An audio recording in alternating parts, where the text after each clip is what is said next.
And welcome to the class of Raunak sir. प्यारे साथियों, आज हमारा ये दूसरा लेक्चर है पीरियोडिसिटी का, जो कि JSSC TGT high school teachers के लिए हम वीडियो बना रहे हैं, जिसमें से दूसरा। उम्मीद है आपको पहला वीडियो पसंद आया होगा। चलिए अब उसी को कंटिन्यू करते हुए हम लोग जानते हैं कि हम लोग को उसमें आगे क्या पढ़ना है। तो हम लोगों ने लास्ट वाले लेक्चर में इलेक्ट्रॉनिक कॉन्फ़िगरेशन तक कर लिया था, सीखा था। अब चलिए उससे आगे थोड़ा समझते हैं। अब हम लोग जरा देख लेते हैं इन चीजों को, जनरल इलेक्ट्रॉनिक कॉन्फ़िगरेशन, क्योंकि यहां से क्वेश्चन बनते हैं और अच्छे क्वेश्चन बनते हैं। जनरल इलेक्ट्रॉनिक कॉन्फ़िगरेशन जरा चेक करेंगे कि जनरल इलेक्ट्रॉनिक कॉन्फ़िगरेशन किसका किसका क्या होता है। तो सबसे पहले जनरल इलेक्ट्रॉनिक कॉन्फ़िगरेशन देखना है, जनरल इलेक्ट्रॉनिक कॉन्फ़िगरेशन ऑफ, ठीक है, एस ब्लॉक का सबसे पहले देखना है। किसका देखना है हम लोग को? एस ब्लॉक का। उसी तरीके से general electronic configuration of P block का देखना है। उसी तरीके से general electronic configuration of D block, उसी तरीके से general electronic configuration of F block देखना है। क्वेश्चंस आते हैं यहां से, जरा चेक करेंगे। एस ब्लॉक का जनरल इलेक्ट्रॉनिक कॉन्फ़िगरेशन होता है NS 1 से 2, NS 1 से 2 याद रखेंगे। जनरल एस ब्लॉक का NS 1 से 2। n क्या बताता है? नंबर ऑफ पीरियड को, किस पीरियड में है? अरे प्रिंसिपल क्वांटम नंबर। जरा चेक करेंगे। पी ब्लॉक क्या होता है सर? ये होता है NS 2 NP 1 से लेकर 6, क्योंकि P में 3 डब्बे होते हैं और 3 डब्बा का मतलब ये है, कि वहां 6 इलेक्ट्रॉन रखे जा सकते हैं 1 से लेकर 6 तक। तो ये हो गया मेरे पास। उसी तरीके डी वाले को चेक करेंगे तो डी वाला में होता है NS 0 से 1 N-1 D 1 से 10, ये होता है डी ब्लॉक का। एफ ब्लॉक का बात करें, तो NS2 N-2 F 1 से 14 N-1 D 0 या 1, ये होता है कहानी, ये होता है ब्लॉक का, ये होता है कहानी एफ ब्लॉक का। तो हम लोग इस तरीके से जनरल इलेक्ट्रॉनिक कॉन्फ़िगरेशन देख लिए अलग अलग ब्लॉक्स के, एस ब्लॉक का, पी ब्लॉक का, डी ब्लॉक का और एफ ब्लॉक का। तो जनरल इलेक्ट्रॉनिक कॉन्फ़िगरेशन इस तरीके से होते हैं और याद रखने हैं, क्योंकि जनरल इलेक्ट्रॉनिक कॉन्फ़िगरेशन एग्जाम में पूछे जाते हैं। अब जरा चेक करेंगे एक चीज और, जनरल इलेक्ट्रॉनिक कॉन्फ़िगरेशन जब हम लोग सीख लिए तो पीरियोडिक टेबल जब हम बनाए थे, इस तरीके से आपको ध्यान में होगा, इस तरीके से हम लोगों ने पीरियोडिक टेबल को बनाया था, ठीक है। इस तरीके से हम लोगों ने पीरियोडिक टेबल को बनाया था, ठीक है। इस तरीके से बनाए थे, ऐसा कुछ, ठीक है। 1 2 3 4 5 6 7 8 9 10, ठीक है। उसके बाद यहाँ पर 10 हो गया था 1, ठीक है। इसको ग्रुप 1 बोल रहे थे, इसको 2 बोल रहे थे, 3 4 5 6 7 8 9 10 11 और 12। इस तरीके से फिर हम लोग इधर भी आए थे, ऐसा कुछ, ठीक है। 13 14 15 16 17 और 18 इस तरीके से हम लोगों ने देखा था। 18 को हम लोगों ने इस तरीके से देखा था। जरा चेक करेंगे कैसा देखा था हम लोगों ने, जरा सा चेक करेंगे, थोड़ा सा धैर्य बनाए रखेंगे। इस तरीके से था हमारे पास, ठीक है। इस तरीके से था, इधर नीचे नहीं कैसा जनरली। अब वन ग्रुप को, पहला ग्रुप को, उसको 1A भी बोला जाता है, याद रखेंगे। ग्रुप नंबर 1 को हम लोग 1A भी बोलते हैं, ब्लू से लिख देता हूं। ग्रुप नंबर 1 को हम लोग 1A भी बोलते हैं। ग्रुप नंबर 2 को हम लोग 2A बोलते हैं, क्या बोलते हैं? 2A। और ग्रुप नंबर 13 को हम लोग 3A बोलते हैं। इसी तरह इसको 4A, इसी तरह इसको 5A, इसी तरह इसको 6A, इसी तरह इसको 7A और इसी तरह इसको 8A बोला जाता है। जरा ध्यान से सुनेंगे, ध्यान से अच्छे से याद रखेंगे, क्योंकि एग्जाम में क्या होता है ना, आपको ग्रुप्स का नंबरिंग डायरेक्ट ना देगा। कभी हो सकता है कि ग्रुप 14 को 4A लिख दे तो आप कंफ्यूज हो जाए, ग्रुप 14 को 4A किसको बोल रहे हैं, क्योंकि बहुत ज्यादा कंफ्यूजन हो जाता है साथियों। तो यहां पर आप इसको भी याद रखेंगे। उसी तरीके से मेरा ये होता है 1B, ये होता है 2B, ये होता है मेरा 3B, ये होता है 4B, ये होता है 5B, ये होता है 6B, ये होता है 7B और ये तीनों का तीनों मिलाकर 8 9 10 वाले, इसको हम लोग बोलते हैं 7B। के बाद आता है मेरा 8B, 8 9 10th वाले को मिलाकर बोलते हैं हम लोग 8B। इस तरीके से। अब सर क्या इतना ही बताना था? नहीं, हम इसके बारे में अच्छा खासा चर्चा कर चुके हैं। मैं जो बताने वाला हूं वो क्या है, थोड़ा उसको सुनिएगा। 1 वाले को हम लोग अल्कली मेटल बोलते हैं और यहां से लेकर यहां तक एस ब्लॉक आता है मेरा, ये एस ब्लॉक आता है। यहां से लेकर यहां तक मेरा कौन सा ब्लॉक आता है? D block. मेरा कौन सा ब्लॉक आता है? D block. और इधर से इधर मेरे पास कौन सा ब्लॉक आता है?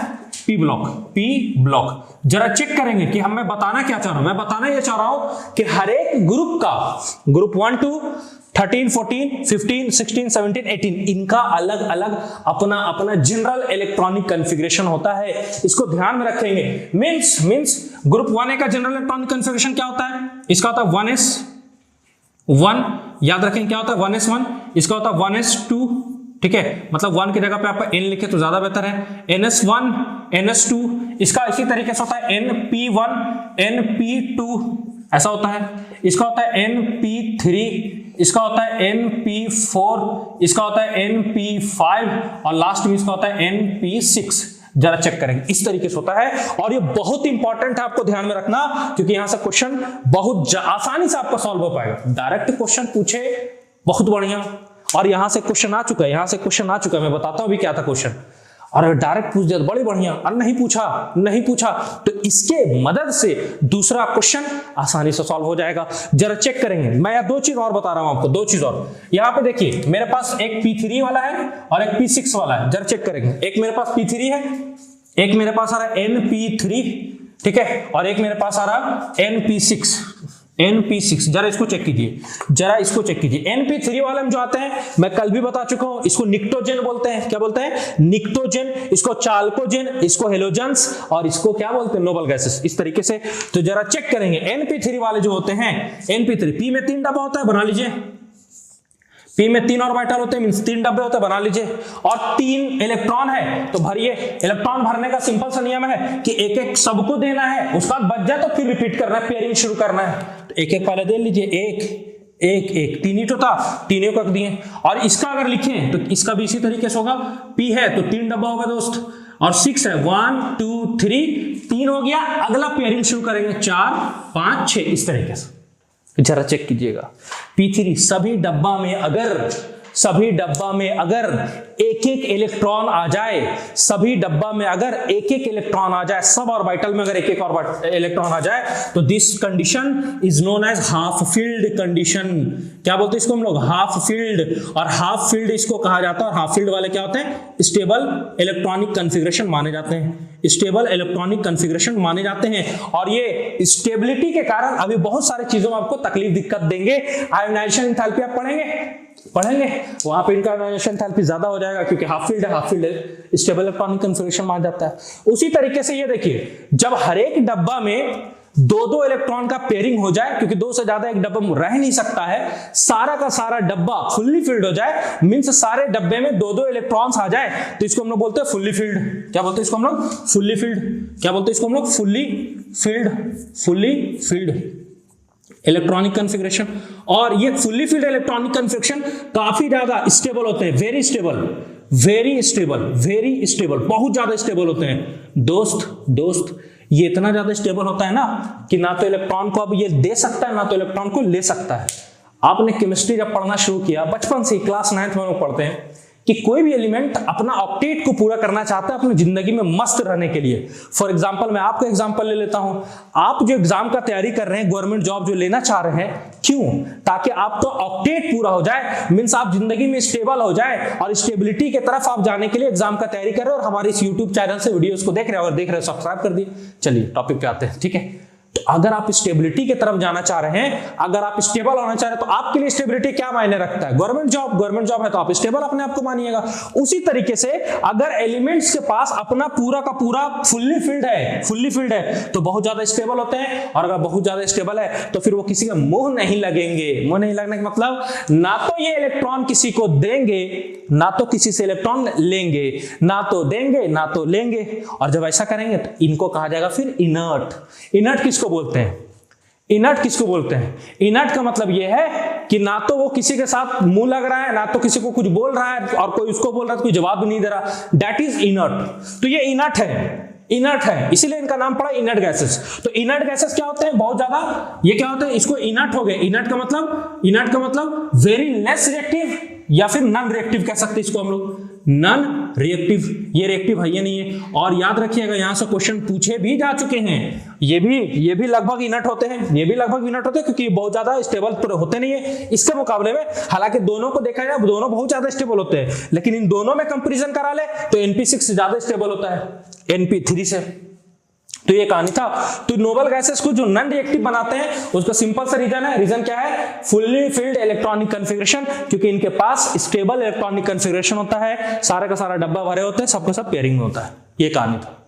अब चलिए इससे रिलेटेड हम लोग कुछ क्वेश्चंस को देखते हैं जो कि जेएसएससी सहायक आचार्य में पूछा गया था, और कुछ क्वेश्चंस ऐसे भी हम लोग देखेंगे, जो आगे हम लोग को आने वाले हैं। तो जरा ध्यान से सुन लीजिए अभी जो मैंने पढ़ाया। NP1 हो जाएगा, NP2, NP3, NP4। अच्छा NP5 वाले में क्या क्या आता है मालूम है आपको? यहाँ पे हीलियम आता है, नियॉन, आर्गन, क्रिप्टॉन, जेनॉन, इस तरीके से लिखते रहिए। NP5 वाले में फ्लोरीन, क्लोरीन, बोरोमीन, आयोडीन, मैं पीछे बना चुका हूं, ठीक है। ऑक्सीजन, सल्फर, सेलेनियम, टिलेरियम, इस तरीके से आता है। Nitrogen, phosphorus, arsenic, antimony, bismuth, इस तरीके से आते रहता है दोस्त। और ग्रुप नंबर 14 में कार्बन, ठीक है, इधर बोरॉन, बैगन, आलू, गाजर, इंडियम, थैलियम, कार्बन, सिलिकॉन, उसका जर्मेनियम, फिर जर्मेनियम के बाद टीन, और फिर लास्ट में लेड, इस तरीके से आते हैं। तो जरा चेक करेंगे, इससे रिलेटेड कोई क्वेश्चन पूछा है, मैं इसको मिटाऊंगा नहीं क्योंकि क्वेश्चन का सॉल्यूशन हमारा यहीं से हो जाएगा। आपको चीज याद ध्यान में रखना है कि ग्रुप नंबर 13 के लिए NP1 होगा, 14 के लिए NP2, 15 के लिए NP3, 16 के लिए NP4, 17 के लिए NP5 और 18 के लिए NP6। आप इतना याद रख डाले तो आपका क्वेश्चन आसानी से बन जाएगा। तो चलिए देखते हैं क्वेश्चन क्या पूछा था। तो चलिए साथियों हम लोग कुछ क्वेश्चंस करते हैं। पहला क्वेश्चन हमारे पास है जेएसएससी सहायक आचार्य का, जेएसएससी सहायक आचार्य 2025, 24 कह लीजिए, 24 में एग्जाम हुआ था, 2024, ठीक है। और ये भी मेरे पास सहायक आचार्य का ही क्वेश्चन है, जेएसएससी सहायक आचार्य 2024। जरा चेक करेंगे पीवाईक्यू जैसा है आपका, क्योंकि दोनों का सेम सिलेबस है। जो सहायक आचार्य का सिलेबस था भैया वही हाई स्कूल का भी है। जरा चेक करेंगे, why do noble gases have typically low reactivity? इनका रिएक्टिविटी लो क्यों होता है? अरे अभी तो इधर से मिटाए हैं, क्यों होता है जरा बताइए। दे हैव हाई इलेक्ट्रॉनिक, ना ये तो होता ही नहीं है। They have stable electronic configuration, बिल्कुल सर, उनका इलेक्ट्रॉनिक कन्फिगरेशन क्या होता है? स्टेबल। P6 में आते हैं, P6 फुल्ली फिल्ड होता है इसलिए। अगला बस देखिए इस तरह क्वेश्चन बन जाएगा आराम से। अगला, Which element has electronic configuration? फलना ढंगना चिल्ला, ये वाला इलेक्ट्रॉनिक कन्फिगरेशन किसका है? ये भी सहायक आचार्य का है, बट बुड़बक लोग गलती ये किए थे कि यहाँ पे 4 के ऊपर पावर में 10 देते, D छूटा हुआ था उनका। खैर प्रिंट मिस्टेक हो सकता है, या कह लीजिए कि बहुत मिस्टेक होता रहता है, ठीक है, ये तो छोटा मिस्टेक है उसके सामने। Which element has electronic configuration? ये जरा चेक कीजिए, देखो लास्ट में क्या लिखा है? P5, और यहाँ क्या है? 5 का मतलब ये है कि 5वां पीरियड में आएगा।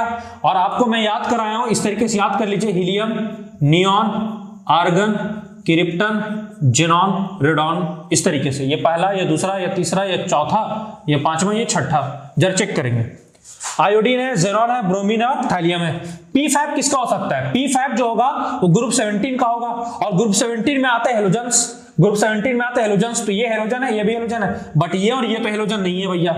ये आते हैं ग्रुप नंबर 18 में, और ये ग्रुप नंबर 13 में, 13 में। ना अरे आप लोग जाइए, बचा आयोडीन और ब्रोमीन। सर आप कैसे चेक करेंगे? इसका भी P5 आएगा, इसका भी अरे आसान तरीका है, इसको देखिए, 5वां पीरियड में है, पीरियड नंबर 5 में, तो पीरियड नंबर 5 तो यही होता है, यहां जो आ जाएगा वही होगा। कौन सा? शुरुआत करते हैं हम लोग फ्लोरीन, क्लोरीन, ब्रोमीन, और यहां क्या आता? आयोडीन। अरे रे एग्जांपल नंबर, मतलब पहला ऑप्शन ये गलत है, ठीक है। ये जस्ट इसको इलेक्ट्रॉनिक कन्फिगरेशन में लास्ट वाले में P5 इसमें भी आएगा, इसमें भी आएगा, बट ये 4th पीरियड में आता है, 5th पीरियड में नहीं आता है। अगला क्वेश्चन है क्वेश्चन नंबर 3, जरा देखेंगे ध्यान से। Nitrogen gas behaves as inert. Nitrogen gas को आप जानते होंगे, इनर्ट के जैसा बिहेवियर इनका होता है, ठीक है। मतलब इनर्ट का मतलब किसी के साथ रिएक्शन नहीं करते बेसिकली। तो ऐसा क्यों होता है? फुल्ली फिल्ड इलेक्ट्रॉनिक कन्फिगरेशन, ना अरे अभी तो बताए थे, फुल्ली फिल्ड नहीं होता है इनका। क्या होता है? Half field. चेक करेंगे नाइट्रोजन वाले यही तो है, P3 मतलब हाफ फील्ड। P3 का मतलब ये, P3 का मतलब ये, 1 2 3 हाफ फील्ड हो गया।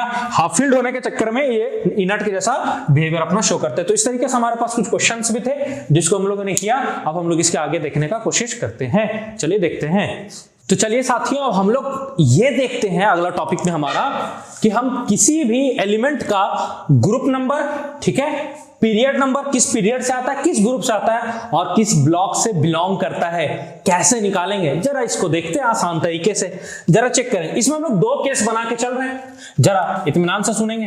केस नंबर 1, पहला केस जो बना रहे हैं उसमें ये बना रहे हैं व्हेन एटॉमिक नंबर, जिसको हम लोग क्या बोलते, किससे डिनोट करते हैं, Z इज गिवन।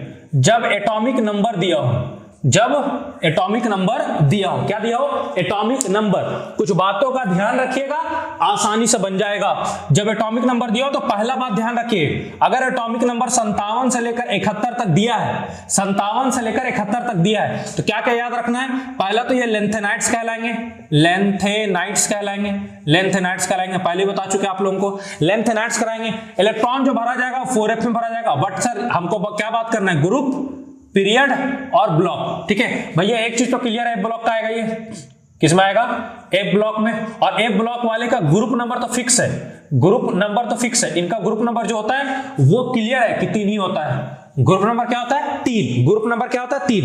पीरियड जरा चेक कर लेंगे, पीरियड को सिंपली पी से लिख दे रहे हैं हम लोग, सिंपली पी से लिख दे रहे हैं। इसका जो पीरियड होगा वो 6th पीरियड होगा, छठा पीरियड होगा, बस इतना ध्यान रख लीजिए। अगर एटॉमिक नंबर 57 से 71 के बीच में कुछ दिया है तो वो लिंथेनाइड्स कहलाते हैं, और ये 4f में इलेक्ट्रॉन भरे जाते हैं, एफ ब्लॉक के होते हैं, ग्रुप नंबर 3 होता है और पीरियड नंबर 6 होता है। सर दूसरा ये ध्यान में रखिए कि अगर ग्रुप एटॉमिक नंबर 89 से लेकर 103 तक दिया है, 89 से लेकर 103 तक दिया है, तो इसको हम लोग एक्टिनाइड्स बोलते हैं, इनको हम लोग एक्टिनाइड्स बोलते हैं। इलेक्ट्रॉन जो भरे जाते हैं 5f में भरे जाते हैं, कहां भरे जाते हैं दोस्त, 5f में। ब्लॉक कौन सा ब्लॉक होता है, f block.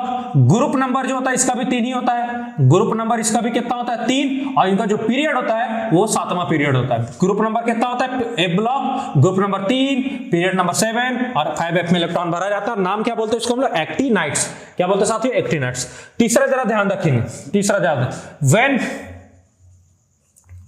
Atomic number is above 104, अगर एटॉमिक नंबर 104 से ज्यादा हो, अगर एटॉमिक नंबर 104 से ज्यादा हो तब कैसे करना है, जरा ध्यान से सुनेंगे। 104 से ज्यादा हो तब कैसे करेंगे, या सिंपली इसको कह सकते हैं 104 से लेकर 118 तक, क्योंकि से ज्यादा होते नहीं है, 118 तक ही एलिमेंट अभी तक ऑन है, तो 104 से 118 तक को कैसे चेक करेंगे, ठीक है, जरा ध्यान से सुनेंगे, जरा ध्यान से सुनेंगे। लास्ट टू डिजिट, लास्ट का दो डिजिट जो आएगा वो बताएगा ग्रुप नंबर को, किसको बताएगा साथियों, ग्रुप नंबर को। पीरियड चेक करना है, ठीक है सर, पीरियड चेक करना है, तो लास्ट 2 डिजिट को देख लेना है, वही ग्रुप नंबर के बराबर होंगे, ठीक है। जैसे इसका बात करें तो इसमें ग्रुप नंबर कितना हो गया, 16। उसी तरीके से अगर इसका बात करें तो ग्रुप नंबर कितना हो गया, 15। इसका बात करें ग्रुप नंबर कितना हो गया, 17। इसका बात करें ग्रुप नंबर कितना हो गया, 4। इस तरीके से हम लोग बात करेंगे, जो कि आसान है। अब जरा चेक कीजिए ब्लॉक को, जरा चेक करना हमको ब्लॉक को। ब्लॉक मेरे पास 2 सकते हैं, या तो पी ब्लॉक या तो डी ब्लॉक, या तो पी ब्लॉक या तो डी ब्लॉक। अगर मेरे पास डी ब्लॉक हुआ तब क्या कंडीशन होगा, और अगर मेरे पास पी ब्लॉक हुआ तो क्या कंडीशन होगा। और एक रहेगा मेरे पास ग्रुप नंबर तो निकाल लिए, पीरियड नंबर इसका चेक करेंगे। पीरियड नंबर हमेशा ध्यान रखेंगे इस 7th पीरियड में आएगा, किस वाले पीरियड में आएगा, 7th पीरियड में। डी ब्लॉक में कहां से कहां तक होंगे, और पी ब्लॉक में जो होगा 113 से लेकर 18 तक होगा, 113 से लेकर 118 तक। आप भी चेक कीजिए जरा, ये लास्ट 2 डिजिट ही तो बता रहा है इसका ग्रुप नंबर, और 13 से लेकर 18 तक ग्रुप कौन सा ग्रुप कहलाता है, पी ब्लॉक, ठीक है। और 104 से लेकर 112 तक, 104 से लेकर, अब 104 का मतलब 4 से लेकर 12 तक इसका ग्रुप है, और 4 से 12 तक कौन से ग्रुप आते हैं, डी ब्लॉक में ही तो आते हैं। डी ब्लॉक का 3 से शुरू होता है 12 तक जाता है, पी ब्लॉक में 13 से शुरू होता है 18 तक जाता है। ये कहानी है, ठीक है, ब्लॉक का और पीरियड का। इस तरीके से आप ब्लॉक और पीरियड निकाल सकते हैं। अब मान लीजिए ऐसा ना दिया हो, तब पीरियड कैसे निकालेंगे, तो पीरियड ऑफ एलिमेंट निकालने का सिंपल सा तरीका देखेंगे हम लोग। पीरियड ऑफ एलिमेंट का निकालने का, तो atomic period of next noble gas, period of next, उसके बगल में पीरियड ऑफ नोबल गैस खड़ी कर देता हूं, पीरियड ऑफ नोबल गैस। मतलब जो एटॉमिक नंबर दिया उसके बाद वाला जो आएगा नोबल गैस, उसका पीरियड जो होगा वही उस एलिमेंट का पीरियड होगा। और पांचवा में अगर सिंपली अगर कोई आपको ग्रुप निकालने बोले, ग्रुप नंबर, तो ग्रुप नंबर के लिए फॉर्मूला दोस्त याद रखेंगे। फॉर्मूला क्या है? Z means atomic number plus 18 minus atomic number of next noble gas. अगला नोबल गैस का जो एटॉमिक नंबर है उसको कर देना है। यहां पे नोट में एक चीज ध्यान में रख लेंगे, क्या ध्यान में रखना है सर? ध्यान में ये रखना है, if number comes in negative, अगर नंबर नेगेटिव में आ जाए देन यूज 32 इंस्टीड ऑफ 18 की जगह पे तब कितना यूज कर देना? 32। बस सिंपल सा तरीका है, आप इसको आजमाते हैं और क्वेश्चन को बनाने का चेक करते हैं। फिर से सुनिए, पीरियड ऑफ एलिमेंट कैसे निकालेंगे? जो पीरियड नोबल गैस का होगा वही पीरियड उस एलिमेंट का होगा। नोबल गैस का क्या होगा आपको बोले हम याद करने के लिए, याद कर लिए, बहुत काम आएगा, इसीलिए तो आपको याद कराए हैं। अच्छा, ग्रुप नंबर कैसे निकालेंगे? जो एटॉमिक दिया रहा है, एटॉमिक नंबर जो दिया रहा है उसको 18 जोड़ देना, minus atomic number of next noble gas कर देना है। अगर नेगेटिव में आ जाए तो 18 की जगह पे 32 यूज कर देना, कहानी खत्म। अब जरा चेक कीजिए, इसका थोड़ा सा हम लोग एग्जांपल करने की कोशिश करते हैं। क्वेश्चन है, एग्जांपल है, जैसे जरा चेक करेंगे। पहला नंबर एग्जांपल में 64 ले रहे हैं। क्या ले रहे हैं? 64। जरा चेक कीजिए, इसका हमको ग्रुप भी पता करना है, पीरियड भी पता करना है, ब्लॉक भी पता करना है। जरा चेक कीजिए, अगर सबसे पहले हम इसका ग्रुप पता करेंगे, फिर इसका हम पीरियड पता करेंगे और फिर इसका हम लोग ब्लॉक पता करेंगे। जरा चेक कीजिए क्या हो सकता है। 64, क्या ये इस वाले केस में आ रहा है क्या? 57 से 71। हाँ सर, 57 से, अरे रे 57 से 71 आ रहा, तो 57 से 71 को तो लेंथेनाइड बोलते हैं, और लेंथेनाइड के ग्रुप नंबर हमेशा 3 होता है, पीरियड हमेशा 6 होता है, और ब्लॉक हमेशा कौन से ब्लॉक के होते हैं? ए ब्लॉक का। बन गया भाई, बन गया, खत्म कहानी।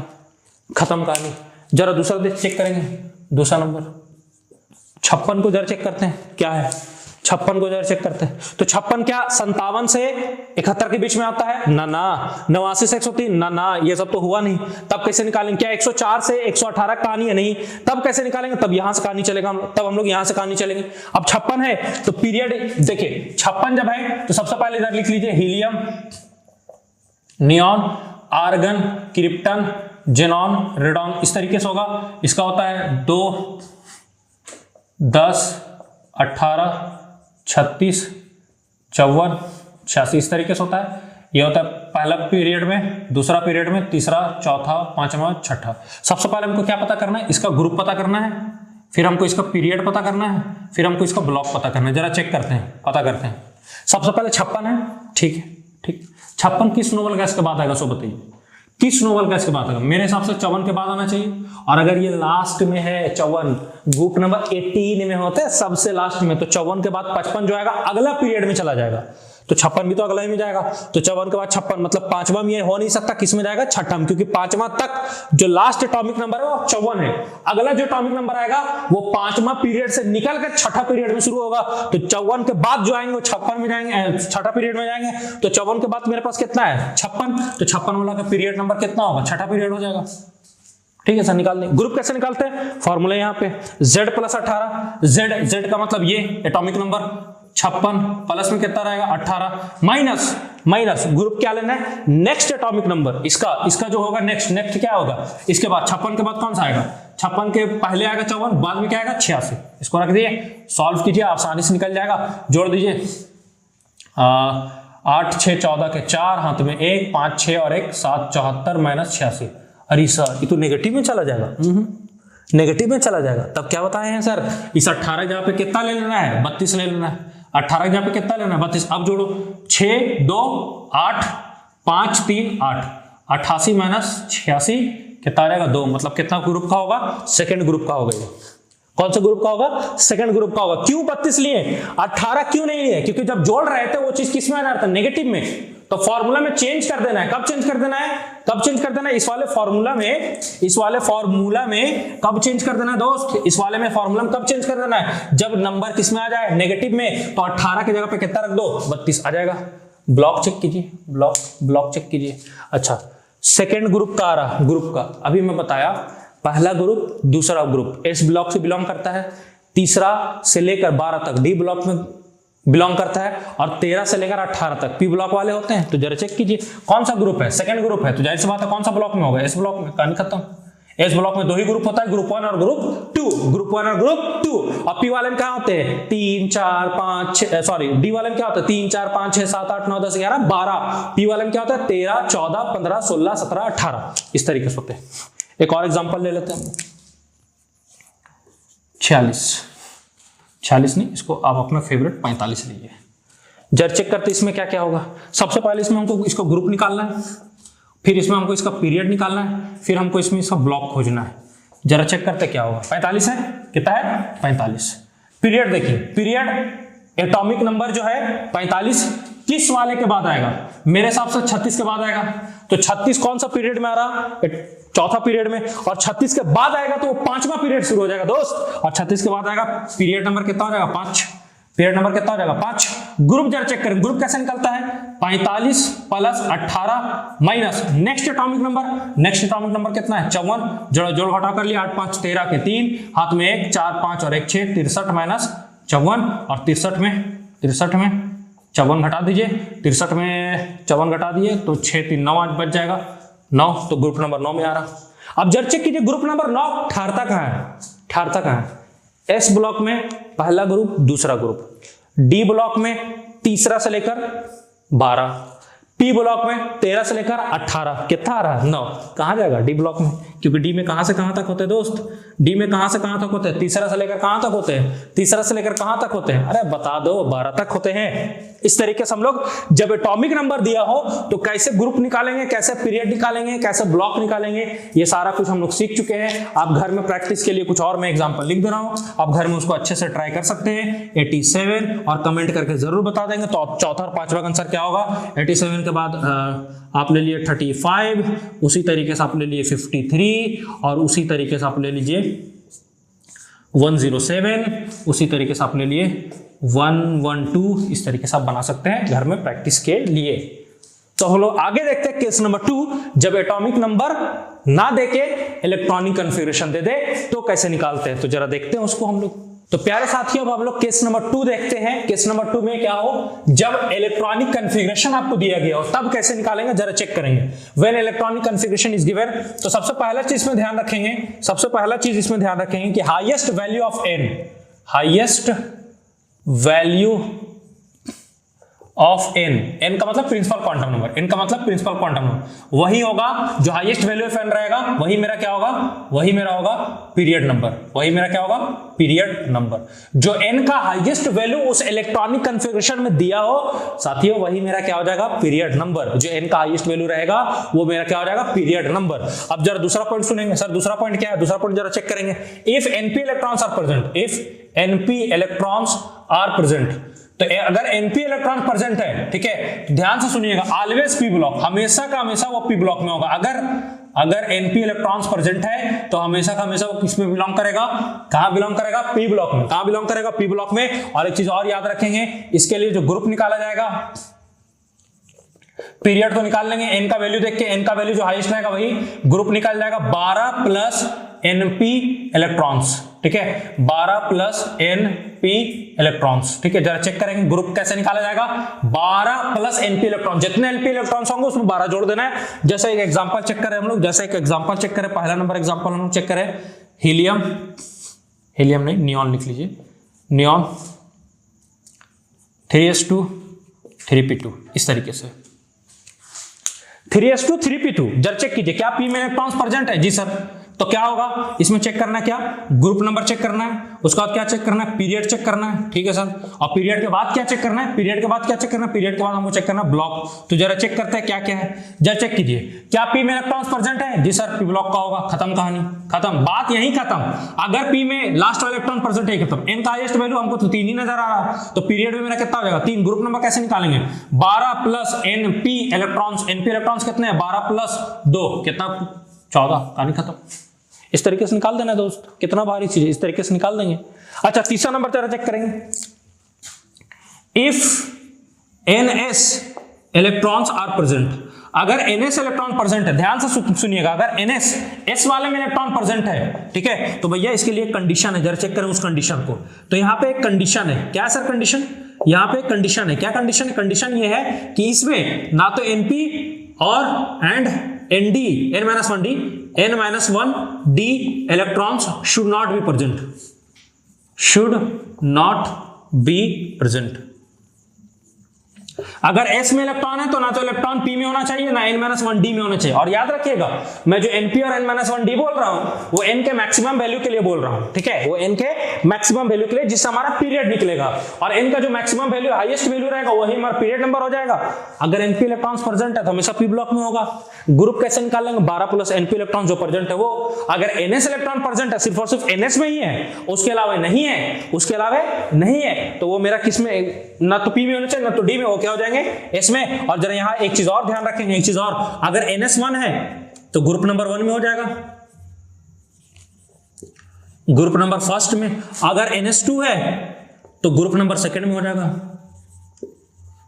Group number second. बस इसको ध्यान रखना है, ns1 ग्रुप नंबर 1 और ns2 ग्रुप नंबर 2। जरा एक एग्जांपल देख लीजिए, जरा एक एग्जांपल देख लीजिए। इस तरीके से हम लोग लिखते हैं helium, neon, argon, krypton, xenon, radon. अरे ऐसा पहला पीरियड, दूसरा, तीसरा, चौथा, पांचवा, छठा। तो इसके बाद क्रिप्टॉन के बाद शुरू होगा तो 4s से शुरू होगा। मान लीजिए 4s2 है मेरे पास, 5 से शुरू होगा, 5s2 है मेरे पास। क्या है मेरे पास? 5s2। जरा चेक करेंगे 5s2 का मतलब क्या। इसमें हमको चेक करना है, ये इलेक्ट्रॉनिक कन्फिगरेशन आपको दे दिया, इसमें 3 चीज पूछा। पहला ग्रुप नंबर बताइए हमको, दूसरा हमको पीरियड बताइए, और तीसरा हमको बता दिए ब्लॉक। आसानी से बता देंगे तीनों चीज। अगर हमसे ग्रुप नंबर पूछा है, पीरियड पूछा है, ब्लॉक पूछा है, पीरियड में क्या होता है? जो हाईएस्ट वैल्यू तो हाईएस्ट वैल्यू 5 ही है तो पीरियड 5 हो गया।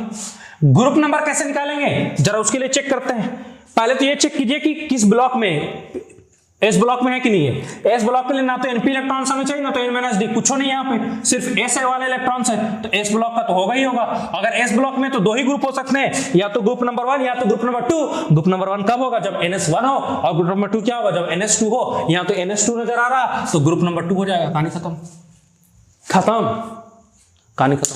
इस तरीके से आप ले लेके एग्जांपल को खुद से घर में ट्राई कर सकते हो। और एक चीज और, आप इसका नोट्स बनाते चलिए। बहुत अच्छा नोट्स बना के मैं पेश कर रहा हूं आपके सामने, पूरा YouTube के इतिहास में। सच बता रहा हूं, जेएसएससी टीजीटी केमिस्ट्री का कोई भी टीचर ऐसा नहीं मिलेगा आपको कि इस तरीके डेडिकेटेड आपको पढ़ाए, ठीक है। तो आप लगे रहिए, तैयारी में लगे रहिए। डोंट वरी, क्या होता नहीं होता है, कब आएगा कब नहीं आएगा उसके लिए आप चिंता मत कीजिए, आना ही आना है।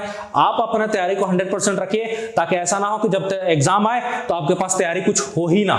तो तैयारी करके रखिए, क्योंकि अगर कहीं से ना कहीं हल्ला धुआं उठ रहा है तो कहीं ना कहीं आग लगा है। कहानी खत्म, सिंपल सा। धुआं उठ रहा है तो कहीं ना कहीं आग लगा है, तो आग लगा है। अब आग आपको दिखेगा, कब दिखेगा वो आपको देखना है। फिलहाल आप तैयारी में लगे रहिए। देख के क्या कीजिएगा, कुछ तैयारी रहेगा तो सिंपल कहानी है, तो तैयारी कीजिए, ठीक है।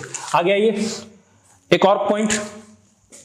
सबसे ज्यादा कंफ्यूजन होगा डी और एफ ब्लॉक में चेक करने का, कि डी को कैसे चेक करें और एफ को कैसे चेक करें। सबसे ज्यादा कंफ्यूजन। सॉल्यूशन सिंपल है, सिंपल है, ठीक है। अगर आपको आ जाए D block versus F block में चेक करने के लिए कुछ मत चेक कीजिए, कुछ मत चेक कीजिए, कुछ मत चेक कीजिए। इसके लिए करना क्या है बता दे रहा हूं। Count the electron, count the electrons, electron को काउंट कीजिए, और इलेक्ट्रॉन को काउंट करने के बाद देखिए अगर 57 से 71 और अगर 89 से 103 आ रहा है भैया, 103 आ रहा है तो ए ब्लॉक का होगा। और ए ब्लॉक में कैसे कैसे क्या होता है सब पीछे लिखा चुके हैं, ए ब्लॉक का होगा।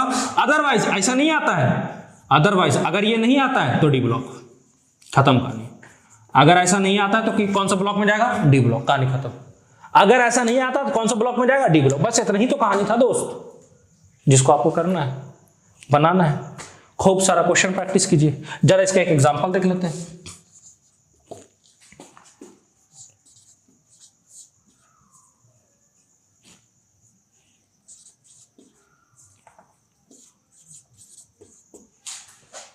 जरा इसको चेक कीजिएगा।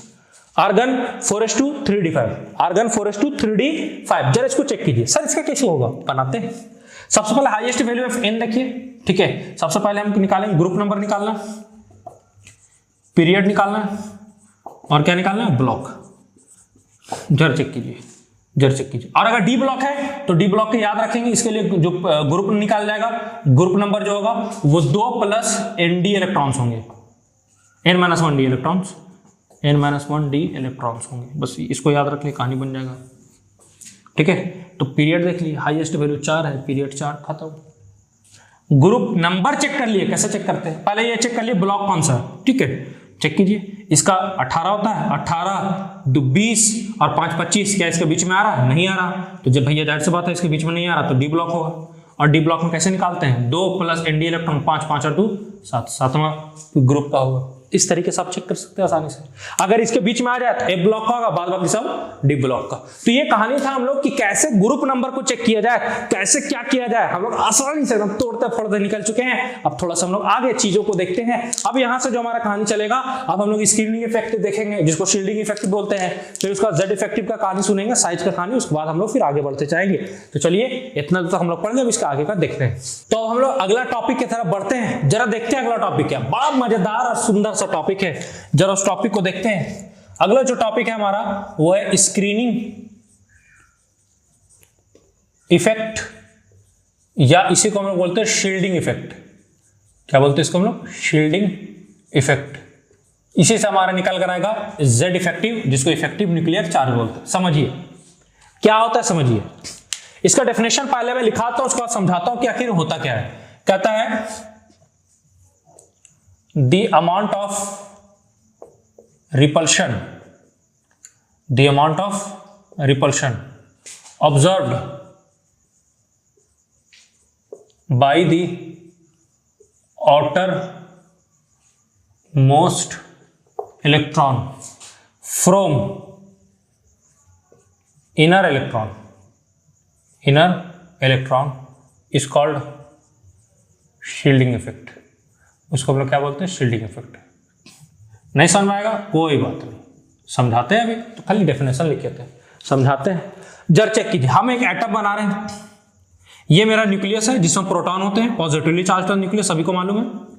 ये न्यूक्लियस का सबसे बाहरी वाला और शेल है, जिसको हम लोग nth शेल बोल रहे हैं, या nth या आउटर मोस्ट शेल भी इसको बोल जाता है, आउटर मोस्ट शेल। इसी को प्यारे बच्चों साथियों हम लोग इसी को हम लोग वैलेंस शेल बोलते हैं। सॉरी प्यारे बच्चों बोल दिया आप लोगों को, ठीक है, हालांकि आदत है इसलिए मुंह से निकल जाता है, ठीक है, वैलेंस। और यहां पर जो आएगा वो आएगा n-1 शेल, ठीक है, यहां पे आएगा n-2 शेल। इस तरीके से चले आएंगे, इस तरीके से आगे भी अंदर जो होंगे सो होंगे। जरा चेक कीजिएगा, आउटर मोस्ट में जो इलेक्ट्रॉन है, मान लीजिए यहाँ पे एक इलेक्ट्रॉन है, इसको हम लोग वैलेंस इलेक्ट्रॉन बोलते हैं। क्या बोलते हैं, वैलेंस इलेक्ट्रॉन या आउटर मोस्ट इलेक्ट्रॉन। और यहाँ पर भी तो इलेक्ट्रॉन होंगे अंदर वाले में, इनर इलेक्ट्रॉन्स जिसको बोल रहे हैं हम लोग। क्या बोल रहे हैं हम लोग, इनर इलेक्ट्रॉन्स। जरा चेक करेंगे अब होगा क्या, न्यूक्लियस जो पॉजिटिवली चार्ज है वो इस आउटर मोस्ट वाले इलेक्ट्रॉन जो कि नेगेटिवली चार्ज है, पॉजिटिव और नेगेटिव के बीच में होता क्या है आपको मालूम है, पॉजिटिव और नेगेटिव के बीच में अट्रैक्शन होता है कि रिपल्सन होता है। भैया सिंपल सा चीज है, बच्चा जानता है अट्रैक्शन होता है। तो सर अगर अट्रैक्शन होगा तो ये न्यूक्लियस इस वाले इलेक्ट्रॉन को अपनी तरफ क्या करेगा, अट्रैक्ट करेगा, ठीक है, अपनी तरफ क्या करेगा, अट्रैक्ट करेगा। यहाँ पे क्या हो रहा है भैया, अट्रैक्शन हो रहा है। क्या हो रहा है, अट्रैक्शन। लेकिन जरा इस बात को भी हमको कंसीडर करना होगा कि न्यूक्लियस जो अट्रैक्शन लगा रहा है, साथ ही साथ ये इलेक्ट्रॉन्स भी तो मौजूद है। ये इलेक्ट्रॉन इस इलेक्ट्रॉन पे क्या लगाएंगे भैया, रिपल्शन लगाएंगे। क्या लगाएंगे, रिपल्शन। क्या लगाएंगे, रिपल्शन लगाएंगे। और ये वाले भी तो लगाएंगे, मतलब अंदर के जो इनर इलेक्ट्रॉन्स है, वो क्या लगाएंगे, रिपल्शन। क्या लगाएंगे, रिपल्शन। जरा चेक करेंगे मैं कहना क्या चाह रहा हूं। मैं कहना ये चाह रहा हूं कि ये जो आउटर मोस्ट इलेक्ट्रॉन है, ठीक है, इसके अंदर वाले को पेनल्टीमेट शेल भी बोला जाता है, पेनल्टीमेट शेल अंदर वाले को, या इनर इलेक्ट्रॉन्स। अब जरा चेक कीजिए, ये न्यूक्लियस इस इलेक्ट्रॉन पे अपना पूरा पकड़ बना के खींच रहा है, लेकिन ये वाले इलेक्ट्रॉन्स जो कि नेगेटिवली चार्ज है और ये भी नेगेटिवली चार्ज है, उसको कर रहा है भैया रिपेल। क्या कर रहा है, उसको रिपेल। ठीक है, सिंपल। तो न्यूक्लियस का जो अट्रैक्शन इसके ऊपर लगना चाहिए उसमें गिरावट आ जाएगा, डिक्रीजमेंट हो जाएगा। किसके चक्कर में, इनर इलेक्ट्रॉन्स, क्योंकि इनर इलेक्ट्रॉन्स जितना ये अंदर जाने का कोशिश कर रहा, क्योंकि न्यूक्लियस इसको अट्रैक्ट कर रहा, जितना अंदर जाने का कोशिश कर रहा, अंदर वाले इलेक्ट्रॉन्स इसको रिपेल करके बाहर कर देंगे, तो ये अंदर जा नहीं पाएगा। तो न्यूक्लियस का जो इसके ऊपर जो पकड़ लगना चाहिए वो पकड़ हो जाएगा कमजोर। जितना उसका चार्ज का अट्रैक्शन इसके पर लगना चाहिए, उस अट्रैक्शन में आ जाएगा भैया गिरावट, कमी आ जाएगा। मतलब मान लीजिए अगर इसको ये 100 से खींचना चाहिए था, मान लीजिए 100 पावर से खींचना चाहिए था, बट उस 100 में कुछ ना कुछ कमी आ जाएगा। वो कमी किसके चक्कर में आएगा? इस वाले इलेक्ट्रॉन्स के चक्कर में, क्योंकि ये इस वाले इलेक्ट्रॉन्स जो इनर वाले इलेक्ट्रॉन्स है, ये आउटर वाले वैलेंस वाले इलेक्ट्रॉन को क्या कर दे रहे हैं? रिपेल कर दे रहे हैं। इसी को बोलते हैं शील्डिंग इफेक्ट। ये वाले इलेक्ट्रॉन्स क्या किए? इस न्यूक्लियस को शील्ड करना शुरू कर दिए। शील्ड का मतलब क्या होता है? शील्ड का मतलब क्या होता है मालूम है? जब आप देखे होंगे फिल्म वगैरह में कि एक तलवार आता है, भैया तलवार लेकर आ रहा है गुंडा मारने के लिए, ठीक है, ऊपर से लड़ने के लिए क्या होता है? एक शील्ड होता है यहाँ पे, कैप्टन अमेरिका वाला शील्ड। अरे मुझे तो मार्वल बहुत पसंद है, कैप्टन अमेरिका वाला शील्ड देख रहे हैं? शील्ड अभी बकी के पास चला गया है, फिर उसके पास चला जाएगा, अभी उस पर कहानी भी चल रहा है, कहानी लंबा चौड़ा कहानी। ये न्यूक्लियस को ये वाले इलेक्ट्रॉन्स क्या कर लिए? जरा चेक कीजिएगा, शील्ड कर दिए कि इसको इसके ऊपर मतलब इसके ऊपर जो फोर्स ऑफ अट्रैक्शन लग रहा था उसको रोक दिए, शील्ड कर दिए, रोक दिए शील्ड। इसी के चक्कर में इसका नाम पड़ गया, इसको शील्ड कर दिया। भैया ना ना ना ना तुमको इधर नहीं आना, भाग निकल, शील्ड कर दिया, शील्ड। इसी को तो हम लोग बोलते हैं स्क्रीन इफेक्ट या शील्डिंग इफेक्ट। कहानी बस इतना ही सा। अंदर वाले इलेक्ट्रॉन जो आउटर मोस्ट इलेक्ट्रॉन को रिपेल कर रहे हैं, ठीक है, उसका अट्रैक्शन को, जो न्यूक्लियस उस पर अट्रैक्शन लगा रहा है उसको कमी कर दे रहे हैं, इसी को तो हम लोग शील्डिंग इफेक्ट बोलते हैं। और जरा एक चीज और चेक कीजिएगा, यहीं से निकल कर आता है इफेक्टिव न्यूक्लियर चार्ज। क्या निकल कर आता है? Effective nuclear charge. Nuclear charge का मतलब न्यूक्लियस का चार्ज, न्यूक्लियर चार्ज का मतलब न्यूक्लियस का चार्ज या न्यूक्लियस का कह लीजिए अट्रैक्शन। तो भैया न्यूक्लियस का अट्रैक्शन में हो गया गिरावट इनर इलेक्ट्रॉन्स के रिपल्शन के कारण। तो यहां मेरे पास जो Z आएगा न्यूक्लियस के लिए हम लोग क्या लिख रहे हैं? Z, क्योंकि जितना एटॉमिक नंबर होता है वही नंबर ऑफ उसमें प्रोटॉन्स वही Z होते हैं। तो Z जो आना चाहिए वो Z में से कुछ घट जाएगा, तो हम लोग इसको क्या बोल रहे हैं? Z इफेक्टिव, क्योंकि अब वो टोटल नहीं आएगा, टोटल में से कुछ घट जाएगा, इसको हम लोग सिग्मा बोलते हैं। Sigma boy, sigma boy, this is called sigma. तो जो Z जो टोटल था, टोटल ये क्या है भैया? ये है टोटल अट्रैक्शन, ये है टोटल अट्रैक्शन। टोटल अट्रैक्शन जो न्यूक्लियस लगा रहा था आउटर मोस्ट इलेक्ट्रॉन पे, ये क्या है भैया? Sigma. Total repulsion, total repulsion जो इनर इलेक्ट्रॉन्स आउटर इलेक्ट्रॉन्स के ऊपर लगा रहे, this is called total repulsion. और एक्चुअल में जो निकल रहा उसको हम लोग बोल रहे हैं Z इफेक्टिव। तो Z इफेक्टिव का फॉर्मूला क्या हो गया? Z टोटल जितना लगना चाहिए था माइनस उसमें से जितना ये लोग घटा चुके हैं, आप इसको रिपेल करके वो घटा देंगे, Z इफेक्टिव निकल जाएगा। इतना ही सा तो कहानी था। और जरा इसमें और कहानी को थोड़ा सुनिए, कहानी को थोड़ा और अच्छे से सुनिए, ठीक है, कहानी को थोड़ा और अच्छे से सुनिए। अगर हम बात करें मेरे पास 4 तक ऑर्बिटल आप लोग पढ़े होंगे, S, P, D और F, ये ऑर्बिटल है, ठीक है। कौन अच्छे से इसको शील्ड कर पाएगा? तो जरा ध्यान से सुनिएगा। S ऑर्बिटल सबसे अच्छे तरीके शील्डिंग दिखाता है, फिर P, फिर D और फिर F। और D और F वाले निकम्मे इलेक्ट्रॉन्स कहे जाते हैं, ये शील्ड ही नहीं कर पाते हैं। जो इलेक्ट्रॉन्स D ऑर्बिटल या F ऑर्बिटल में आएंगे वो उनका शील्डिंग बहुत पुअर होता है। ये जो दोनों के इलेक्ट्रॉन्स जो होते हैं ये क्या दिखाते हैं? Poor shielding. और पुअर शील्डिंग से केमिस्ट्री में भैया अपवाद पैदा कर देते हैं, बायोलॉजी वाले अपवाद रटते रटते मर गए। यही दो है, वो पकड़ लीजिए इनको, सजा दीजिए इनको, क्योंकि यही पुअर शील्डिंग के चक्कर में। एस वाले बहुत बढ़िया शील्डिंग करते हैं, पी वाले भी करते हैं, ठीक है। इसको बोलते हैं ऑर्डर ऑफ शील्डिंग। एग्जाम में डायरेक्ट क्वेश्चन यहां से पूछेगा, ऑर्डर ऑफ शील्डिंग बताइए किसका सबसे ज्यादा होता है, किसका कम होता है, किसका क्या होता है। तो एस का सबसे ज्यादा, फिर पी का, फिर डी का, फिर एफ का। सर मान लीजिए अगर ऐसा पूछ दिया तो 2s 3s 4s 5s, तब क्या जवाब देंगे? तब जिसमें n का वैल्यू कम रहेगा वो होगा उसका शील्डिंग पावर ज्यादा। मतलब 2s का ज्यादा होगा 3s से, 3s का ज्यादा होगा 4s 5। बस उसी तरह मान लीजिए 3p है, मान लीजिए 4p है, मान लीजिए 5p है, तो n का जो वैल्यू कम होगा उसके बराबर होगा, ठीक है। ये order of shielding,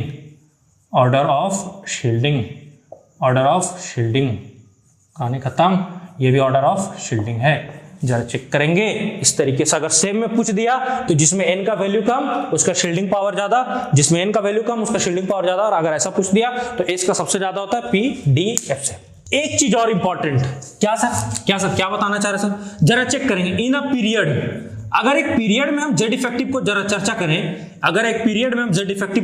Z effective period का मतलब लेफ्ट लेफ्ट टू राइट अगर पीरियड में आ रहे हैं, जरा चेक करेंगे, पीरियड में अगर हम लेफ्ट से चलते हुए किधर आ जाए साथियों, किधर आ जाए राइट, तो मेरा z इफेक्टिव जो होता है, ध्यान से सुनेंगे, मेरा z इफेक्टिव जो होता है वो बढ़ जाता है, z इफेक्टिव जो होता है बढ़ता है, और z इफेक्टिव बढ़ने से क्या होता है वो भी आपको बताया जाएगा, डोंट वरी। अगर इन ग्रुप का बात करें, इन अ ग्रुप का मतलब ऊपर से नीचे मतलब टॉप से बॉटम, टॉप से कहां तक बॉटम, टॉप से कहां तक बॉटम, तो टॉप से बॉटम में z इफेक्टिव में कोई फर्क ज्यादा आता नहीं है, इसलिए हम कहते हैं z इफेक्टिव ऑलमोस्ट कांस्टेंट। ठीक है, यहां पर जो z इफेक्टिव होता है वो ऑलमोस्ट कांस्टेंट होता है, z इफेक्टिव ऑलमोस्ट कांस्टेंट होता है। और इस चीज को जरा ध्यान से सुन लीजिए, z इफेक्टिव जो होता है ना दोस्त, वो इनवर्सली प्रोपोर्शनल होता है साइज का, मतलब जरा चेक कीजिएगा, इसको थोड़ा चेक कीजिएगा, इनवर्सली प्रोपोर्शनल लिखने से नहीं होगा, क्यों इनवर्सली प्रोपोर्शनल है, मतलब z इफेक्टिव बढ़ने से साइज क्यों कम हो जा रहा है, जरा चेक कीजिए, z इफेक्टिव बढ़ गया, इसका मतलब यह है कि टोटल z में ये सिग्मा कम रहा होगा, तभी तो ये ज्यादा आया, तभी तो ये ज्यादा आएगा। मान लीजिए ऐसा समझिए, आप जो एग्जाम लिखने गए हैं, 100 नंबर का एग्जाम बनाए, 100 नंबर में से जितना कम गलती करेंगे नंबर आपको उतना ज्यादा आएगा। मान लीजिए 100 नंबर का एग्जाम था, 100 नंबर में आप 5 को गलती किए तो नंबर कितना आएंगे आपके 95, और 100 नंबर में आपने 15 गलती कर दिया तो नंबर कितना आएंगे 85। अब बताइए जरा z इफेक्टिव भी वही उसी तरह कहानी है, अगर रिपल्शन ज्यादा लगेगा, अट्रैक्शन कम लगेगा, मतलब रिपल्शन अगर ज्यादा हो गया तो जाहिर सी बात है z इफेक्टिव क्या मिलेगा आपको, क्या मिलेगा, रिपल्शन अगर ज्यादा लगेगा तो z इफेक्टिव कम मिलेगा, और रिपल्शन अगर कम मिल रहा तो z इफेक्टिव क्या लगेगा ज्यादा। और z इफेक्टिव ज्यादा का मतलब क्या है कि न्यूक्लियस का इस वाले इलेक्ट्रॉन पे पकड़ ज्यादा होगा, और अगर z इफेक्टिव बढ़ रहा है तो पकड़ इसका ज्यादा होगा, तो खींच के इधर ले आएगा, तो एटम का जो साइज है वो छोटा हो जाएगा, खींच के ले आएगा, साइज छोटा हो जाएगा, तो z इफेक्टिव बढ़ने से साइज छोटा हो गया। तो हम ये कह सकते हैं कि z इफेक्टिव बढ़ रहा है, इसलिए लेफ्ट राइट जाने पे साइज क्या होता है, घट जाता है, और z इफेक्टिव ऑलमोस्ट कांस्टेंट रहता है। सॉरी, यहाँ क्या होगा, यहाँ पे नंबर ऑफ शेल्स बढ़ जाते हैं, क्योंकि ऊपर से नीचे आने पे आपको मालूम है नंबर ऑफ शेल्स मतलब n का वैल्यू क्या करता है, इंक्रीज कर जाता है। पहला वाला में एक शेल होते हैं, फिर दूसरा तीसरा, मतलब पहला शेल इसको बोलते हैं ना हम लोग शेल, ये मान लीजिए न्यूक्लियस है, ये पहला शेल है, ये दूसरा शेल है, इस तरीके से तीसरा चौथा इस तरीके से, तो नंबर ऑफ शेल्स बढ़ जाते हैं, जिसके कारण साइज क्या होता है मेरा बढ़ जाता है, ऊपर से नीचे जाने पे साइज मेरा इंक्रीज कर जाता है, साइज मेरा क्या कर जाता है, इंक्रीज कर जाता है। इन सब चीजों को ध्यान में रखना है साथियों, ध्यान में रखना है। अब जरा एक और चीज चेक करेंगे, एक और थोड़ा सा चीज चेक करें, एक चीज छोटा सा चीज बता रहा हूं, उसको थोड़ा आप लोग ध्यान में रखेंगे, उसके बाद थोड़ा सा उसको हम लोग चेक करते हैं। छोटा सा चीज क्या है सर, जब z इफेक्टिव आपका बढ़ जाएगा, और बढ़ेगा किसमें ज्यादा, इस वाले में, क्योंकि ये पुअर शील्डिंग करते हैं, शील्डिंग पुअर करेंगे तो z इफेक्टिव का वैल्यू ज्यादा आएगा, क्योंकि शील्डिंग पुअर करने मतलब है रिपल्शन कम कर देना, रिपल्शन कम लगेगा तो जाहिर सी बात है z इफेक्टिव का वैल्यू क्या आएगा ज्यादा। आप जितने नंबर का क्वेश्चन कम गलत करेंगे नंबर आपको उतने ज्यादा आएंगे, नंबर आपके जब ज्यादा आएंगे तो z इफेक्टिव बढ़ जाएगा, और z इफेक्टिव का साइज क्या होगा, घट जाएगा। तो यहाँ पे हमको क्या देखने को मिलेगा, z इफेक्टिव अगर इंक्रीज कर गया तो साइज में कॉन्ट्रैक्शन देखने को मिलेगा, साइज कॉन्ट्रैक्शन इस साइज देखने के लिए मिलेगा, कॉन्ट्रैक्शन इन साइज, और साइज में कॉन्ट्रैक्शन 3 तरीके से देखने के लिए मिल सकता है। जो निकम्मे इलेक्ट्रॉन्स होंगे, निकम्मे इलेक्ट्रॉन्स कौन वाले हैं, डी वाले, एफ वाले, यही साइज में कॉन्ट्रैक्शन लेंगे, तो 3 तरह का आपको कॉन्ट्रैक्शन देखने के लिए मिलेगा। पहला जो कॉन्ट्रैक्शन होता है वो होता है ट्रांजिशन कॉन्ट्रैक्शन, दूसरा जो होता है वो होता है लेंथेनाइड कॉन्ट्रैक्शन, और तीसरा जो होता है वो होता है एक्टिनाइड कॉन्ट्रैक्शन। जरा चेक करेंगे, लेंथेनाइड कॉन्ट्रैक्शन किसके चक्कर में होगा, due to transition contraction, sorry due to d electrons, निकम्मे डी इलेक्ट्रॉन्स के कारण होगा। यहां पे जो होगा ये होगा ड्यू टू 4f इलेक्ट्रॉन्स, और ये जो होगा ड्यू टू 5f इलेक्ट्रॉन्स के चक्कर में होगा। और इन तीनों में अगर आपसे कंपैरिजन करा ले कि किसमें साइज ज्यादा डिक्रीज होगा, तो सबसे ज्यादा होगा इसमें लेंथेनाइड कॉन्ट्रैक्शन का साइज इस तरह होता है, ऑर्डर ऑफ कॉन्ट्रैक्शन ये ट्रांजिशन का सबसे ज्यादा, लेंथेनाइड का टर्म, एक्टिनाइड का। ये कहानी है, इस तरीके से ये कहानी है। तो ये कहानी था, अभी तक पढ़ें। अब इसका आगे का थोड़ा साइज का देखते हैं कि क्या मामला है, जरा चेक करते हैं। रुको, कितना ये 25। तो चलिए साथियों, अब हम लोग थोड़ा सा एक चीज और देखते हैं। हम लोग एटॉमिक रेडियस के बारे में थोड़ा सा पढ़ लीजिए, कहानी बहुत इंपॉर्टेंट है और यहाँ से कहानी पूछ सकता है। एटॉमिक रेडियस, एटॉमिक रेडियस मेरे पास 3 तरह का होता है, 4 तरह का होता है, एक ठो को अलग पढ़ेंगे। पहला होता है van der Waals radius, van der Waals radius, ठीक है, ये रेडियाई बोलिए सबसे बेहतर रहेगा। दूसरा नंबर मेटॉलिक रेडियाई, तीसरा नंबर जो जाएगा वो जाएगा कोवेलेंट रेडियाई, और चौथा नंबर जो जाएगा जिसको अलग से पढ़ेंगे हम लोग वो जाएगा आयोनिक रेडियाई। और क्वेश्चन यहीं से ज़्यादा पूछता है, इसलिए जरा इसको चमका लेंगे दिमाग में।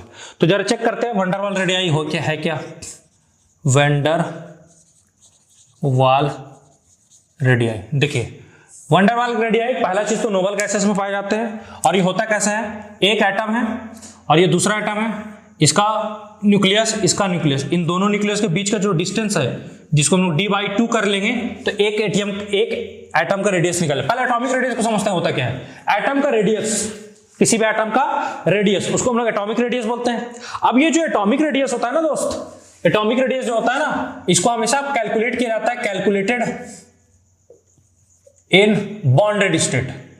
जब कभी भी इनको कैलकुलेट किया जाएगा बॉन्डेड, मतलब जब ये किसी के साथ बॉन्ड वगैरह कुछ वैसा बना कर रखेगा, अट्रैक्शन वगैरह, तभी हो पाएगा। सर आइसोलेटेड स्टेट में क्यों नहीं? देखिए पहला चीज, कोई भी एटम का कोई शार्प बाउंड्री नहीं होता। आप नहीं बता पाएंगे कि एटम इतना बड़ा या उसका बाउंड्री यहीं तक है, ठीक है, आप नहीं बता सकते। उसमें इलेक्ट्रॉन के क्लॉड होते हैं, ठीक है, और क्लॉड, आप जब आसमान में क्लॉड देखते होंगे तो उसका कोई शार्प बाउंड्री नहीं होता है कि हाँ ऐसा कुछ, ठीक है, कुछ नहीं, शार्प बाउंड्री नहीं। पहला, दूसरा एटम इतने ज्यादा छोटे होते हैं, इतने ज्यादा छोटे, तो भैया पसीना तड़प जाएगा निकालने में उसका क्या, एटॉमिक रेडियाई, एटॉमिक रेडियस। इसीलिए हम लोग उसको किस में काउंट करते हैं, बॉन्डेड स्टेट में, ठीक है। तो दोनों के बीच का न्यूक्लियस को ले लेंगे और उनका आधा कर देंगे तो एक का निकल जाएगा। दो के बीच में बॉन्ड बना हुआ है, दो को लेके आधा कर देंगे, दोनों का लेके आधा कर देंगे, तो इन दोनों के बीच का डिस्टेंस मानते डी है, उसको आधा कर दिया, डिवाइडेड बाय 2 कर दिया, निकल गया वंडरवाल रेडियाई, ठीक है। उसी तरीके से अगर हमको निकालना हो मेटॉलिक रेडियाई तो कैसे निकालेंगे सर, जरा चेक करेंगे। मेटॉलिक रेडियाई, दो आइटम है, दोनों आइटम एकदम एक दूसरे से सटे हुए होते हैं, दिस इज योर मेटॉलिक रेडियाई। आपको लगता होगा मेटॉलिक रेडियाई वंडरवाल रेडियाई से क्या है, छोटा है, और ये मेटल्स के बीच में बनते हैं। किसके बीच में बनता है, मेटल्स के बीच में। और तीसरा जो आता है आपका वो होता है कोवेलेंट रेडियाई। और कोवेलेंट रेडियाई सभी को जानते हैं, कोवेलेंट बॉन्ड ओवरलैपिंग से बनता है। यहाँ पे ओवरलैपिंग का कहानी चलेगा। इस तरीके से इस वाले एरिया को हम लोग ओवरलैपिंग एरिया बोलते हैं। यहां से लेकर यहां तक के बीच में जो डिस्टेंस रहेगा उस डिस्टेंस को हम लोग बोलेंगे d/2, इस तरीके से। अब अगर इनमें कंपेरिजन आ जाए, ये नॉन मेटल के बीच में बनता है, इनमें कंपेरिजन आ जाए, सबसे बड़ा कौन होता है, देख के बता सकते हैं। आंख है सबसे ज्यादा, ये होगा, उसके बाद ये, तब ये, कहानी खत्म। देखिए सबसे ज्यादा डिस्टेंस तो इसी का है ना, यहाँ कम है, और कम है सबसे ज्यादा। तीसरा, चौथा वाला जो हमको अलग से पढ़ना है वो है मेरे पास आयोनिक रेडियाई। जरा इसको चेक करेंगे। देखिए आयंस मेरे पास दो तरह के होते हैं, एक होते हैं केटायंस और एक मेरे पास होते हैं एनायंस। एक होते हैं केटायंस और दूसरे मेरे पास होते हैं एनायंस। जरा चेक करेंगे। केटायंस जो पॉजिटिवली चार्ज होते हैं, एनायंस जो नेगेटिवली चार्ज होते हैं। अब जरा इसको चेक करेंगे, जेड इफेक्टिव जो अभी हम लोग बोले कि साइज के इनवर्सली प्रोपोर्शनल होता है, और यही जेड इफेक्टिव डायरेक्टली प्रोपोर्शनल होता है पॉजिटिव चार्ज का, और इनवर्सली प्रोपोर्शनल होता है नेगेटिव चार्ज का। लॉजिकल है, अंदाजी नहीं याद कर रहे हैं, लॉजिकल है। जेड इफेक्टिव का मतलब क्या, न्यूक्लियस का आउटर मोस्ट इलेक्ट्रॉन पे जो एक्चुअल का चार्ज बचा, रिपल्सन घटा के, वही जेड इफेक्टिव है। जैसे कीजिए, पॉजिटिव चार्ज, किसी एटम पे पॉजिटिव चार्ज आ गया है। पॉजिटिव चार्ज कब आता है, जब वो इलेक्ट्रॉन को लूज करता है। अगर वो इलेक्ट्रॉन को लूज कर दिया तो इलेक्ट्रॉन में कमी आ गया, लेकिन प्रोटॉन तो सेम है, क्योंकि प्रोटॉन कहाँ होते हैं, न्यूक्लियस में, और न्यूक्लियस से तो प्रोटॉन गया कहीं नहीं है, तो न्यूक्लियस में प्रोटॉन का संख्या ज्यादा हो गया और इलेक्ट्रॉन निकल के चला गया, तो इलेक्ट्रॉन का संख्या कम हो गया। अब बताइए, जो न्यूक्लियस, मान लीजिए न्यूक्लियस में पहले 10 इलेक्ट्रॉन था, 10 प्रोटॉन था और 10 इलेक्ट्रॉन थे, एक इलेक्ट्रॉन निकल गया तो इलेक्ट्रॉन कितना बचा, 9, लेकिन प्रोटॉन अभी भी कितना है, 10। वो 10 प्रोटॉन 10 इलेक्ट्रॉन को पहले खींच रहा था, अब एक निकल जाने से कितना खींचेगा 9 को, और जब 9 को खींचेगा अपने तरफ तो उनका पकड़ अब उनपे ज्यादा होगा क्योंकि नंबर ऑफ प्रोटॉन्स बढ़ गया, पॉजिटिव चार्ज बढ़ गया है, नेगेटिव चार्ज कम हो गया है, तो ज्यादा ना खींचेगा और अपने तरफ ज्यादा खींचेगा ना तो जेड इफेक्टिव उसका बढ़ गया ना, और जेड इफेक्टिव डायरेक्टली प्रोपोर्शनल हो जाएगा ना किसके, नेगेटिव चार्ज का। सेम इसका उल्टा करके देख लेंगे, नेगेटिव पॉजिटिव चार्ज का डायरेक्टली प्रोपोर्शनल हो जाएगा, नेगेटिव चार्ज के इनवर्सली प्रोपोर्शनल। खत्म, उल्टा करके देख लो, कहानी खत्म। अब जरा चेक कीजिए, केटायंस जो होते हैं वो किसी ना किसी पेरेंट एटम से बनते हैं, जैसे मैग्नीशियम से क्या बन जाता है, मैग्नीशियम पर 2+। जरा चेक करेंगे केटायंस हमेशा अपने पेरेंट वाले से छोटे होते हैं, अपने पेरेंट वाले से हमेशा छोटे होते हैं, तो ये बड़ा रहेगा साइज में, ये छोटा साइज, ठीक है। और एनायंस जैसे Cl से क्या बन गया, Cl-। एनायंस अपने पेरेंट वाले से ज्यादा होते हैं साइज, तो जरा इस चीज को लिख लेते हैं,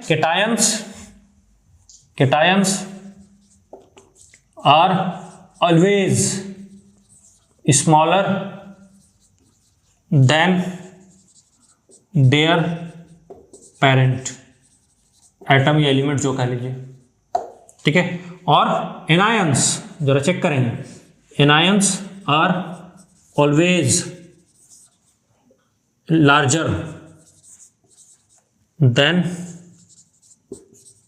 देयर पेरेंट एटम, अपने पेरेंट एटम से हमेशा क्या होते हैं, बड़े होते हैं। जरा चेक करेंगे इसको, तो मैग्नीशियम हमेशा बड़ा होगा, मैग्नीशियम पर 2+ से इस तरीके से। एक ओवरऑल ऑर्डर लिखा दे रहा हूं ताकि आपको दिक्कत का सामना ना करना हो। ओवरऑल ऑर्डर, ओवरऑल, या इसको ट्रिक कह लीजिए या ओवरऑल ऑर्डर कह लीजिए, ओवरऑल ऑर्डर। जरा चेक करेंगे, मान लीजिए मेरे पास m है, उस पर 3+ है, फिर m है 3- मान लीजिए, पहले 3- है, फिर 2- है, फिर इसी m पे 1- है, फिर m न्यूट्रल है, फिर m पर 1+ है, फिर m पर 2+ है, और फिर m पर 3+ है। जरा चेक करेंगे, तो कभी भी z इफेक्टिव या साइज जो होता है वो डायरेक्टली प्रोपोर्शनल होता है नेगेटिव चार्ज का, तो सबसे ज्यादा इसका होगा नेगेटिव चार्ज वाले का, इसका बाद इसका। नेगेटिव में भी जिसका नेगेटिव ज्यादा उसका साइज उतना बड़ा, पॉजिटिव में जितना पॉजिटिव उसका साइज उतना छोटा, तो इस तरीके से आएगा, ठीक है। अब जब देख लिए न्यूट्रल था, न्यूट्रल अपने पेरेंट केटायंस वाले से बड़ा है और न्यूट्रल अपने एनायंस वाले से छोटा है, आ गया।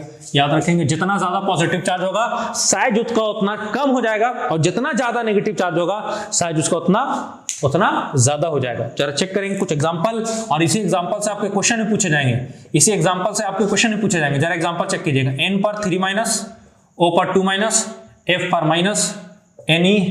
Na पर 1+, मैग्नीशियम पर 2+, और एल्युमिनियम पर 3+। सबसे पहले तो ये चेक कर लिए सबके सब आइसो इलेक्ट्रॉनिक है। सर आइसो इलेक्ट्रॉनिक किसको बोलते हैं, आइसो इलेक्ट्रॉनिक जिसमें सेम नंबर ऑफ इलेक्ट्रॉन्स हो, सेम नंबर ऑफ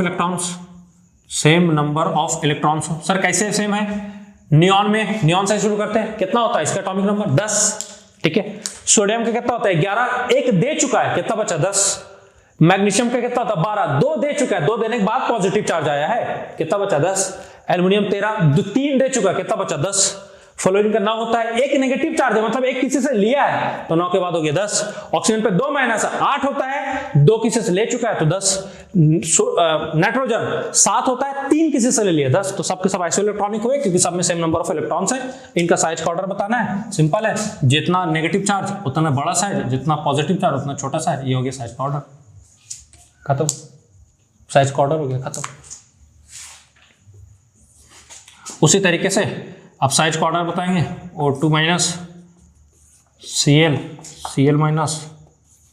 एल्युमिनियम और 3+ एल्युमिनियम, और अब बताएंगे कैल्शियम पर 2+। जल्दी बताइए साइज का ऑर्डर।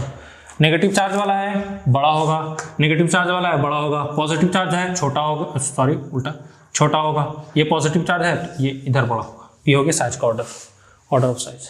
इस तरीके साइज का अगर ऑर्डर पूछेगा तो आप आसानी से बना पाएंगे। इसके बाद हम लोग पढ़ेंगे आयोनाइजेशन पोटेंशियल, जो कि नेक्स्ट लेक्चर में आपको मिलेगा। तो इस तरीके से हम लोग ला रहे हैं लेक्चर्स आपके लिए, और स्पेशली आप ही के लिए ला रहे हैं, और किससे के लिए नहीं ला रहे हैं, ठीक है, आप ही के लिए ला रहे हैं। लगे रहिए एग्जाम की तैयारी में, साथ ही साथ कमेंट भी कीजिए। शेयर तो दबा के करना है, लाइक भी कीजिए, साथ ही साथ हमारे चैनल को सब्सक्राइब कर लीजिए और जितने लोग हैं उन तक वीडियो को फैला दीजिए। ठीक है, पैसा नहीं लग रहा फैलाने में, बस फैला दीजिए। Thank you very much for आज। मिलते हैं नेक्स्ट वीडियो में आयोनाइजेशन पोटेंशियल के साथ। तब तक के लिए अच्छे से रहिए, घर में रहिए, तैयारी को कंफर्म रखिए। Thank you very much, bye.